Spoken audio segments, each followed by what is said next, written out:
So there I was, parked in my car, feeling the adrenaline rush through my veins. I was sitting next to Lydia, Mark's wife, as we both stared at the screen showing the location of our cheating spouses. They were at her house again. Mark was Lydia's husband, and my wife's work colleague. I had suspected something for a while, but when Lydia called me last week with her suspicions, everything fell into place. We had decided to work together to catch them in the act. Lydia turned to me, her eyes blazing with anger. It looks like our cheaters have taken the bait and are having fun at my house right now. I nodded, my jaw clenched tight. Yeah, let's go and finally catch them red-handed. We pulled up to the house, my heart pounding in my chest. Lydia's place was a modest 2-story and a quiet neighborhood, the perfect cover for their little trysts. We parked a few houses down and made our way quietly to the front door. As we approached, I could hear the faint sound of music and laughter. Lydia pulled out her key and unlocked the door. We slipped inside, moving as silently as possible. The sound of their voices led us to the living room. I peeked around the corner and saw them. My wife and Mark, sitting on the couch, glasses of wine in hand, laughing like they didn't have a care in the world. My wife, Emily, was draped over him, her hand resting on his thigh. The sight of it made my blood boil. I stepped into the room, Lydia right behind me.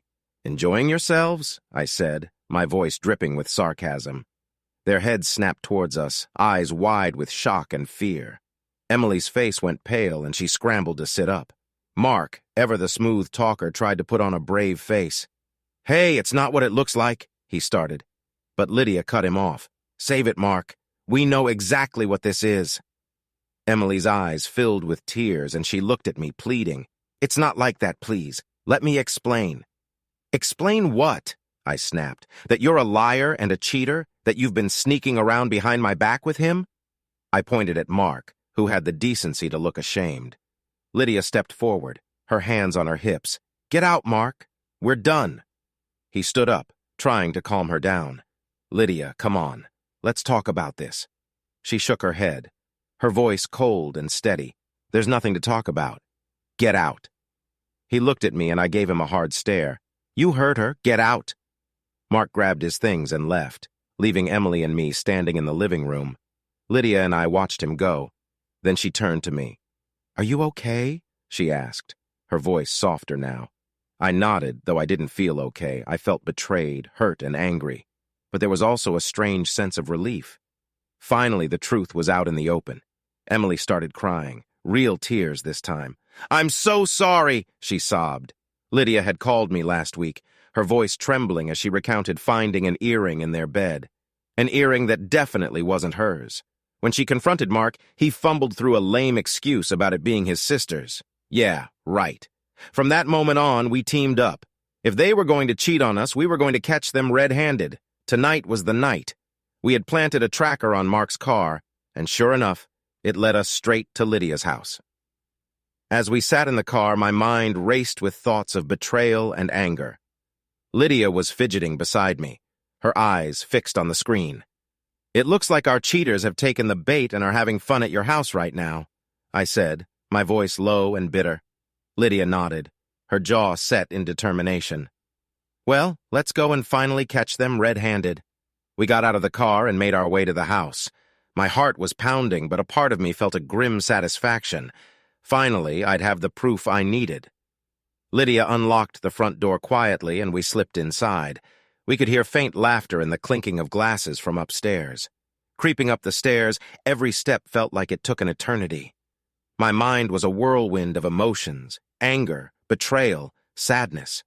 As we reached the top of the stairs, I turned to Lydia. "Ready?" I whispered. She nodded, her face paled but resolute. I pushed the bedroom door open with a bang. There they were, my wife, Sarah, and Mark tangled up in the sheets. Their faces froze in shock and horror as they saw us standing there. "What the hell?" Mark stammered, scrambling to cover himself. Sarah looked at me, her eyes wide and filled with a mix of guilt and fear. It's not what it looks like," she tried to say. "Save it," I snapped. "We know exactly what's been going on." Lydia's voice was cold and steady. "Get out of my house, both of you." Mark and Sarah scrambled to gather their clothes and dashed out of the room, still trying to offer pathetic excuses and apologies. But we were beyond listening. Lydia and I just stood there, staring at the mess they left behind.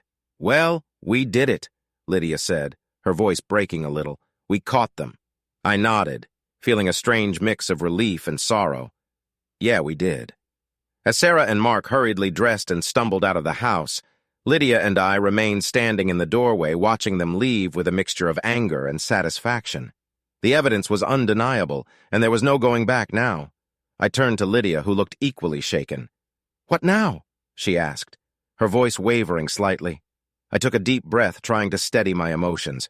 Now we confront them separately. There's no point in staying here. Let's get out of this house. We headed back downstairs and out the front door, the cool night air hitting us like a wake-up call. I glanced over at Lydia, whose face was set with determination. "Do you want to ride somewhere?" I offered. "No, I need some time to think," she replied. "I'll walk home, it's not far." "Okay," I said, nodding. "Good luck, Lydia." "You too, Dan," she said softly before turning and walking away into the night. As I got into my car, my phone buzzed with a message from Sarah. "Please, let's talk. I can explain everything," it read. I felt a surge of anger, but decided to ignore it for now. Instead, I drove home in silence, my mind racing with thoughts of betrayal and the inevitable confrontation ahead. When I got home, Sarah was already there, sitting on the couch with tears streaming down her face. I walked in, closed the door behind me, and stood there staring at her. "We need to talk," I said, my voice cold and controlled. "Dan, I'm so sorry," she sobbed. "It just happened. I didn't mean for it to go this far." I shook my head, feeling a pang of bitterness. "Don't give me that crap, Sarah. This wasn't an accident. This was a choice, a series of choices." She looked down, her tears falling onto her lap. I know, but I love you. It's you I want to be with." "Then why did you do it?" I demanded. "Why did you betray me like this?" Sarah wiped her eyes and looked up at me, her expression desperate. "I don't know. I felt neglected, like you weren't paying attention to me anymore. And Mark, he was there, giving me the attention I needed." I laughed bitterly.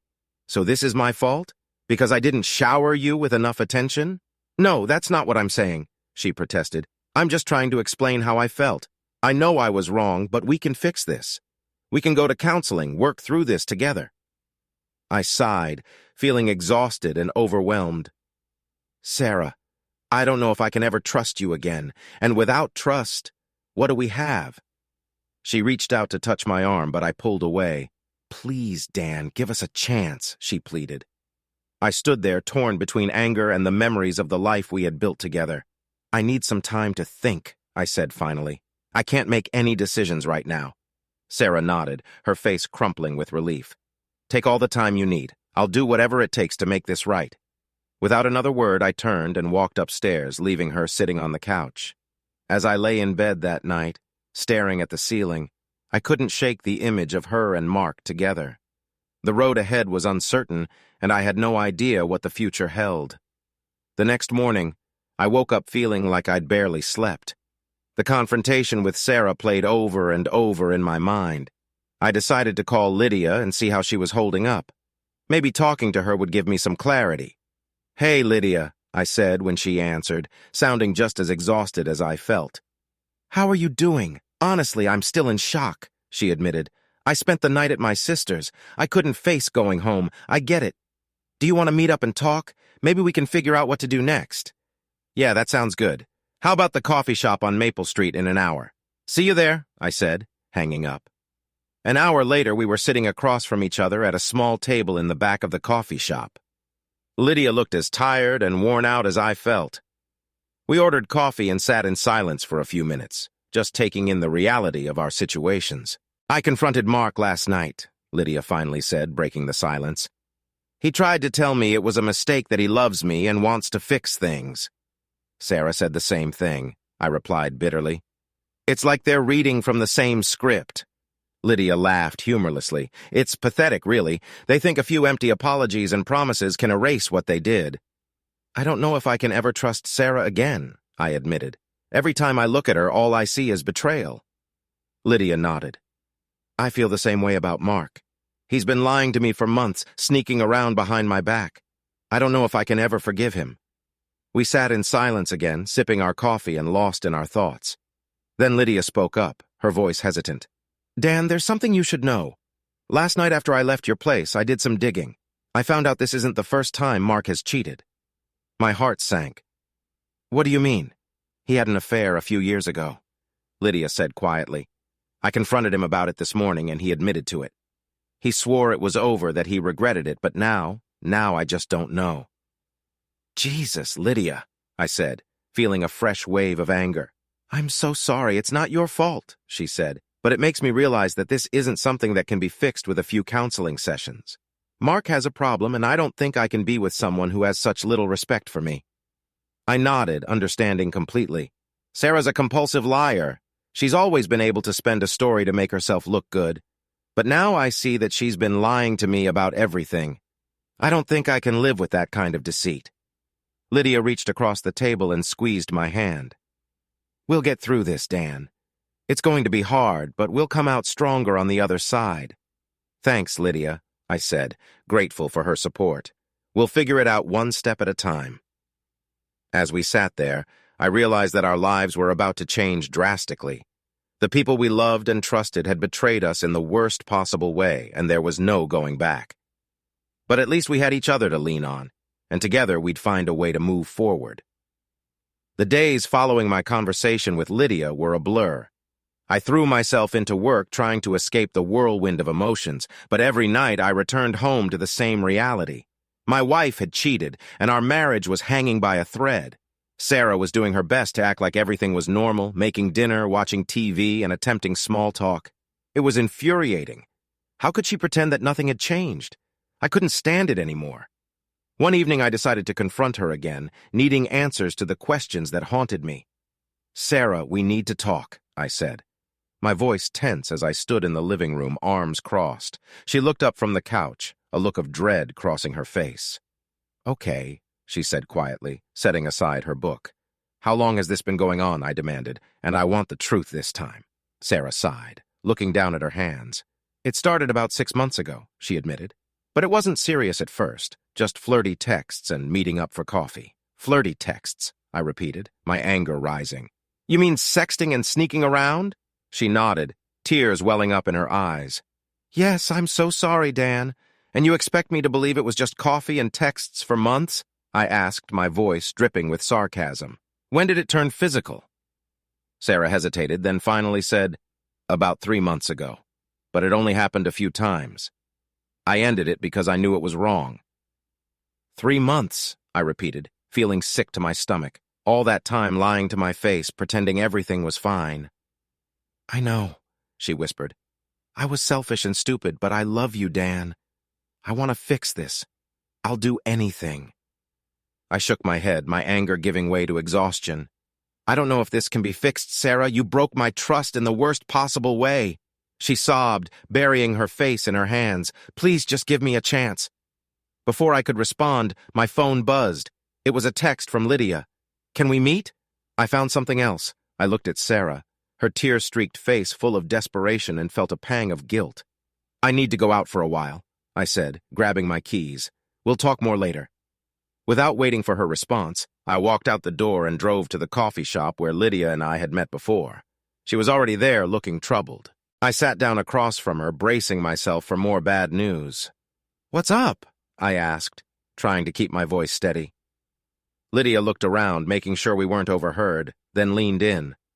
I found out that Mark has been using a second phone. I got suspicious after what you said about Sarah's lies, so I did some more digging. I found the phone hidden in his gym bag. There were dozens of messages from other women, not just Sarah. My jaw dropped. You're kidding. She shook her head, her expression grim. No, he's been cheating on me with multiple women for years.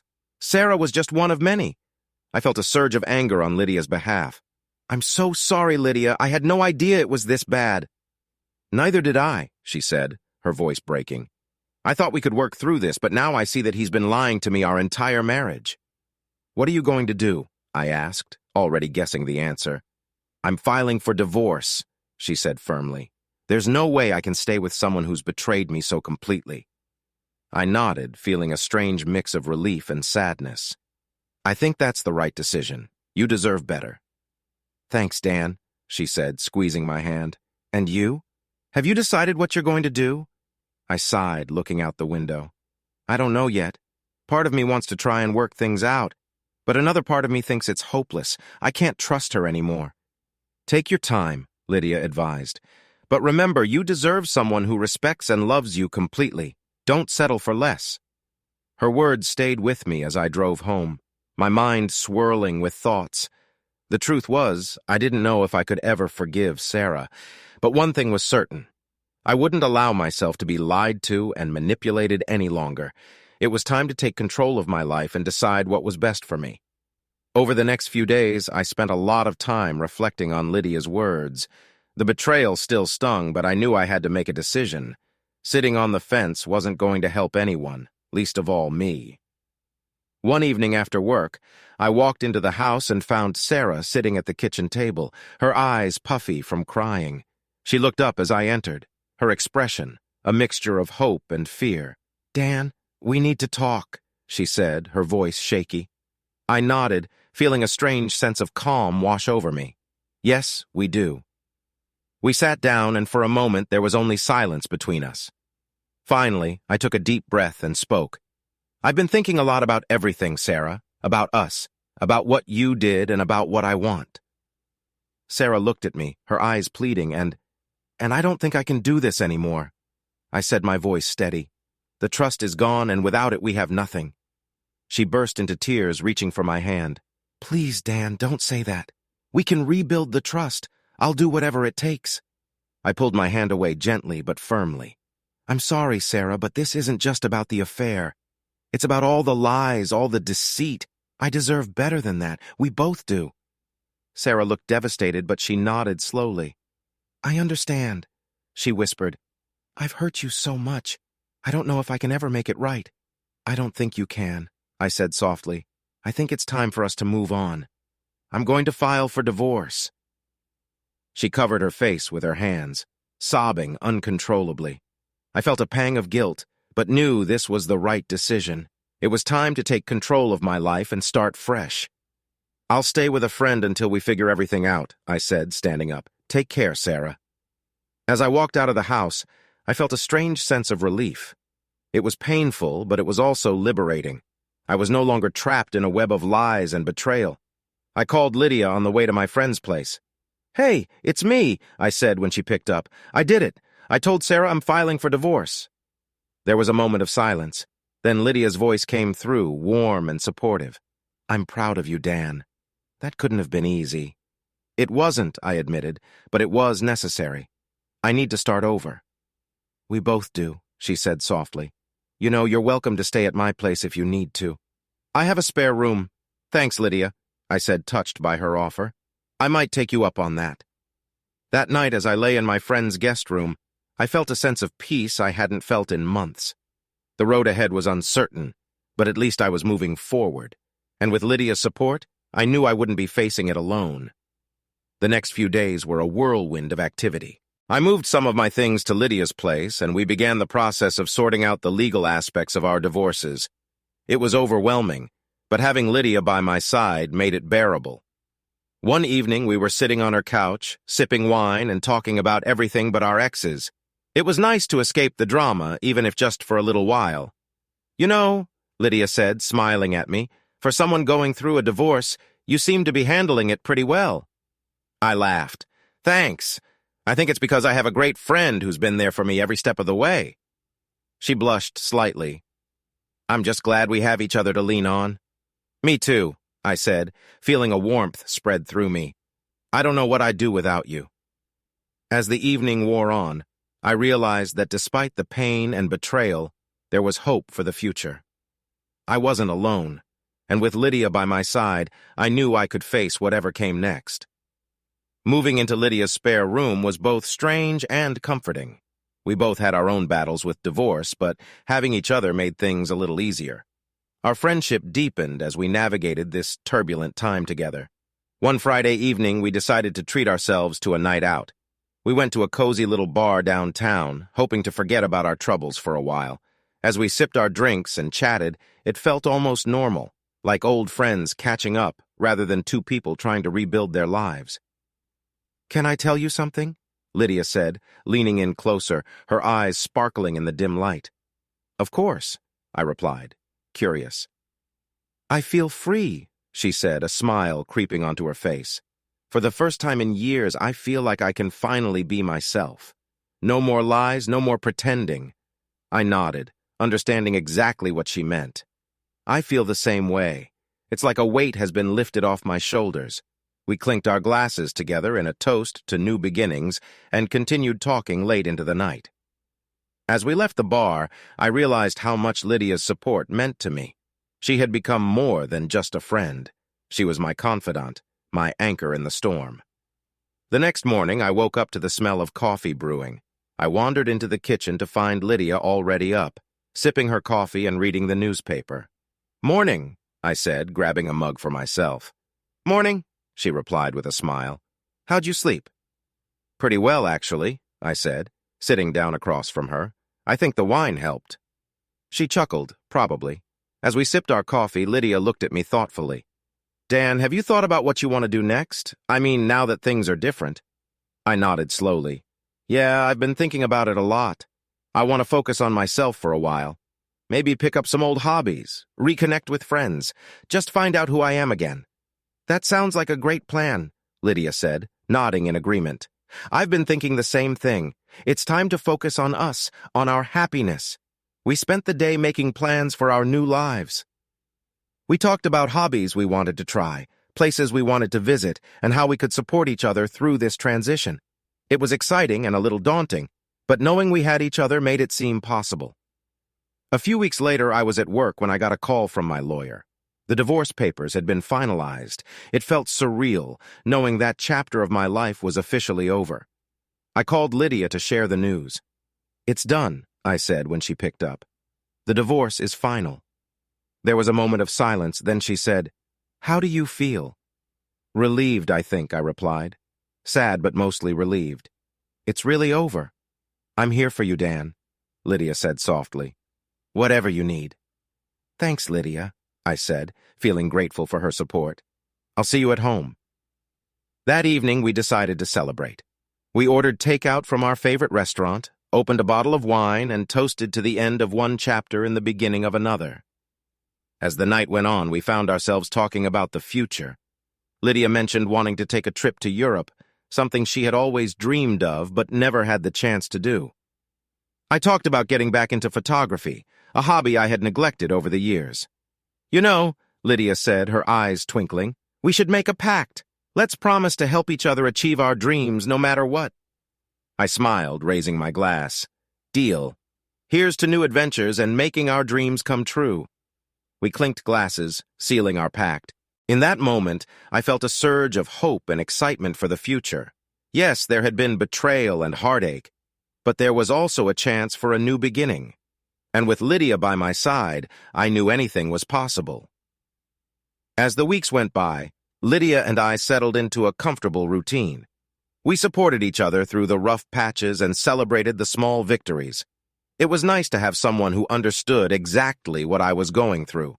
Our friendship was stronger than ever, and for the first time in a long while, I felt truly happy. One Saturday, Lydia and I decided to spend the day hiking.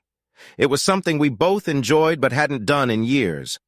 The weather was perfect, clear skies and a gentle breeze. We packed some snacks and set off early in the morning. The hike was beautiful, and the physical exertion was a welcome distraction from our thoughts. As we reached the summit, we sat down to rest and take in the stunning view. Lydia looked over at me, her face glowing with a mix of exertion and happiness. This is exactly what I needed, she said, stretching her arms above her head. Thanks for coming with me, Dan. Any time, I replied, smiling. I'm glad we did this. We sat in companionable silence for a while, enjoying the peace and quiet. Then Lydia turned to me with a serious expression. Dan, there's something I need to tell you, she said, her voice hesitant. I felt a knot form in my stomach. What is it? She took a deep breath. I've been offered a job in Europe. It's something I've always dreamed of, and I think I want to take it. I was stunned. Wow, Lydia, that's amazing. When did this happen? Just last week, she admitted. I wasn't sure if I should tell you because I didn't want to add more stress to everything you're going through. No, you should have told me, I said, trying to process the news. This is a huge opportunity for you. You have to take it. Lydia looked relieved. I was hoping you'd say that. I didn't want to leave you behind, but I know this is something I need to do for myself. I nodded, feeling a mix of emotions. I'll miss you, but I understand. You've been there for me through all of this, and I want you to follow your dreams. She smiled, her eyes shining with gratitude. Thank you, Dan. I'll miss you too. But this isn't goodbye forever. We'll stay in touch, and you can come visit me. Absolutely, I said, trying to sound more enthusiastic than I felt. The thought of Lydia leaving was hard to bear, but I knew I had to support her. The weeks leading up to Lydia's departure were bittersweet. We spent as much time together as possible, creating new memories to cherish. We went on road trips, tried new restaurants, and even started taking dance classes together. It was our way of making the most of the time we had left. One evening, as we sat on her balcony, sipping wine and watching the sunset, Lydia turned to me with a thoughtful expression. You know, Dan, you've become one of the most important people in my life. She said softly, I don't think I could have gotten through this without you. I felt a lump in my throat. You've been my rock, Lydia. I don't know what I would have done without you either. She reached out and took my hand, her touch warm and comforting. Promise me we'll stay close no matter what. I promise, I said, squeezing her hand. We'll always have each other's backs. The day of Lydia's departure arrived all too soon. We stood in the airport, the reality of her leaving hitting me hard. We hugged tightly, neither of us wanting to let go. Take care of yourself, Dan, she whispered, and don't forget to chase your dreams, too. I will, I promised. You too, Lydia. Knock them dead in Europe. She laughed, a tear rolling down her cheek. I'll do my best. As I watched her walk through the gate, I felt a mix of sadness and pride. Lydia was following her dreams, and I knew it was the right thing for her. But as I drove home alone, the silence was deafening. I realized just how much I would miss her presence in my life. The weeks after Lydia's departure were challenging. I threw myself into work and hobbies, trying to fill the void. We stayed in touch through video calls and messages, but it wasn't the same. I missed her laughter, her support, and the easy companionship we shared. One evening, as I was going through some old photos, my phone buzzed with a message from Lydia. Hey, Dan, guess what? I met someone here. His name is Alex, and he's wonderful. I can't wait for you to meet him someday. I stared at the message, feeling a pang of jealousy and sadness, but I knew I had to be happy for her. That's amazing, Lydia. I'm so happy for you. Can't wait to hear all about him. As I hit send, I realized that it was time for me to truly move on as well. Lydia was starting a new chapter in her life, and it was time for me to do the same. I decided to focus on rebuilding my own life, one step at a time. With Lydia's encouragement and the lessons I'd learned from our journey together, I knew I could face whatever came next. And who knows, maybe one day our paths would cross again, and we'd share new adventures together. Lydia's departure left a void in my life, but it also sparked a determination to rebuild and rediscover myself. I threw myself into my photography, spending weekends exploring new places and capturing moments that made me feel alive again. It was therapeutic, and the creative process helped me process my emotions. I also reconnected with old friends, people I hadn't seen in years due to the tumult of my marriage and its aftermath. One night, I met up with an old college buddy, Tom, at a local bar. We reminisced about old times, and it felt good to laugh and share stories that had nothing to do with infidelity and heartbreak. Man, it's good to see you back on your feet, Tom said, clinking his beer bottle against mine. You went through hell, but you're coming out stronger. Thanks, Tom, I said, smiling. It's been a rough ride, but I'm getting there. You know, there's a new gallery opening downtown, Tom mentioned. They're looking for local artists to showcase. You should check it out. Your photography is amazing. The idea intrigued me. Yeah, maybe I will. Thanks for the tip. The following week, I visited the gallery. It was a small but vibrant space filled with the works of local artists. The curator, a woman named Claire, greeted me warmly and took the time to look through my portfolio. These are fantastic, she said, flipping through my photos. We'd love to feature your work in our next exhibition. I felt a surge of excitement. That would be incredible. Thank you. Over the next few weeks, I worked tirelessly to prepare for the exhibition. It gave me a renewed sense of purpose and something to look forward to. On the night of the opening, I stood in the gallery, surrounded by my photos and the buzz of people admiring the art. It was a surreal and gratifying experience. As I mingled with the guests, I spotted a woman standing alone, studying one of my photos. She had a contemplative look on her face, and something about her intrigued me. Gathering my courage, I walked over. "Hi there," I said, offering a friendly smile. "I'm Dan, the photographer." She turned to me, her eyes lighting up. "Hi, Dan, I'm Emily. Your work is beautiful. This one in particular really speaks to me." We stood there discussing the photo and then moving on to other topics. Emily was easy to talk to, and I found myself genuinely enjoying her company. As the night went on, we exchanged numbers and agreed to meet up for coffee the following week. Emily and I quickly became friends. She was a writer, passionate about her craft, and we bonded over our shared love of creativity. We spent hours discussing our projects, encouraging each other, and exploring the city together. There was an undeniable connection, and for the first time since Sarah, I felt a spark of hope for something new. One evening, after a particularly enjoyable day wandering through a local market, we found ourselves sitting on a park bench watching the sunset. "You know, Dan," Emily said, turning to me with a smile, "I'm really glad we met. You've brought a lot of joy back into my life." I felt a warmth spread through me. "I feel the same way, Emily. You've been a breath of fresh air as the sun dipped below the horizon." Emily leaned in and kissed me. It was a gentle, tentative kiss filled with promise. I kissed her back, feeling a sense of rightness in the moment. When we pulled apart, we both laughed softly, the future suddenly seeming a lot brighter. As my relationship with Emily blossomed, I kept in touch with Lydia. She and Alex were doing well, and it was heartwarming to hear about her new life in Europe. We often exchanged messages and video calls, updating each other on our lives and dreams. One day, Lydia called with some exciting news. "Dan, guess what? Alex and I are getting married." I felt a rush of happiness for her. "Lydia, that's amazing. Congratulations. I'm so happy for you both. We'd love for you to come to the wedding," she said. "It would mean a lot to me." "Of course, I wouldn't miss it for the world," I replied, genuinely thrilled to be a part of her special day. Attending Lydia's wedding was a beautiful and emotional experience. Seeing her so happy, surrounded by people who loved and supported her, was a testament to her resilience and strength. It also made me reflect on my own journey and how far I'd come. Emily accompanied me to the wedding, and it was a wonderful opportunity for her to meet Lydia. The three of us shared stories, laughter, and tears, celebrating not only Lydia's new beginning but also the enduring friendship that had helped us through the darkest times. As I danced with Emily under the twinkling lights, I realized how grateful I was for everything that had happened. The betrayal, the heartache, and the pain had all led me to this moment, surrounded by love and hope. Lydia's voice echoed in my mind, "We'll always have each other's backs." And we did. Life had thrown us curveballs, but we had caught them and turned them into something beautiful.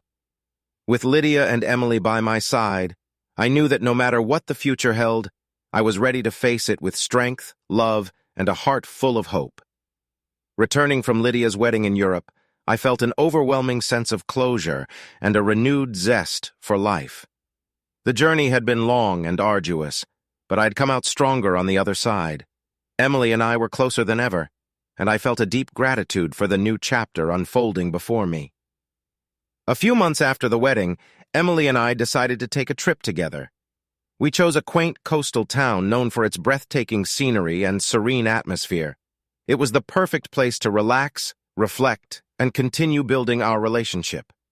One evening, as we walked along the beach, hand in hand, Emily looked at me with a thoughtful expression.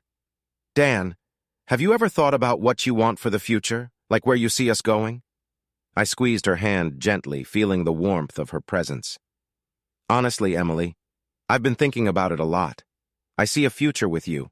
I want to continue exploring life together, supporting each other's dreams and creating new memories.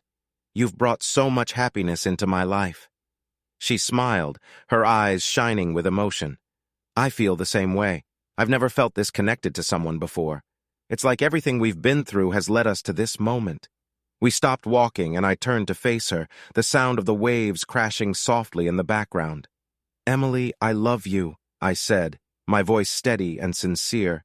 "I want to build a life with you."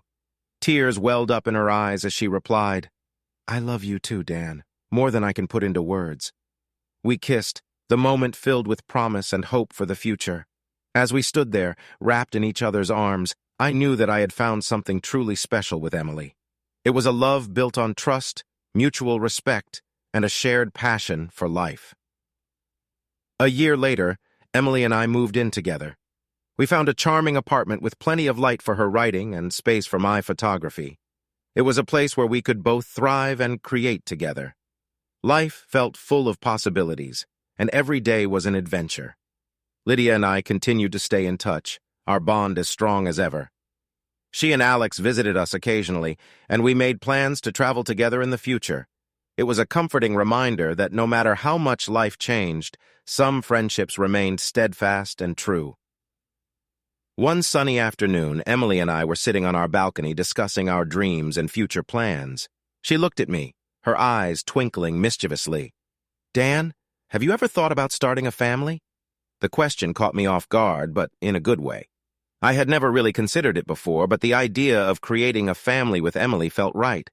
"I think I have," I said, smiling. "And with you, it feels like the next beautiful step." Her smile broadened, and she leaned in to kiss me. "I feel the same way. Let's take that step together."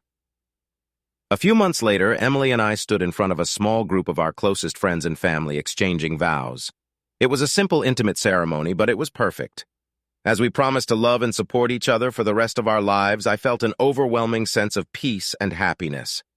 Lydia was there, tears of joy streaming down her face.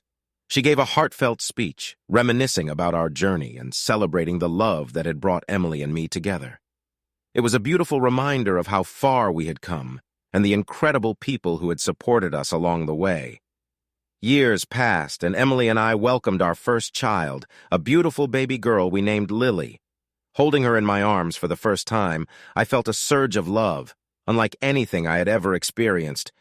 It was a new chapter, full of challenges and joys, but I was ready for it. With Emily by my side, I knew we could face anything together. Our home was filled with laughter, creativity, and love. We continued to pursue our passions, balancing our careers with the joys of parenthood. Lydia and Alex remained a significant part of our lives, and we often visited each other, sharing stories and adventures. Our children grew up together, forming bonds that we hoped would be as strong as ours. Looking back on everything that had happened, the heartbreak, the betrayals, the struggles, I realized that it had all led me to this moment. Life had a way of taking unexpected turns, but it also had a way of leading us to where we were meant to be. As I stood on our balcony, watching the sunset with Emily and Lily, I felt a deep sense of gratitude. The future was bright, full of promise and possibilities, and with the love and support of those who mattered most, I knew that whatever lay ahead, we would face it together, stronger and more resilient than ever.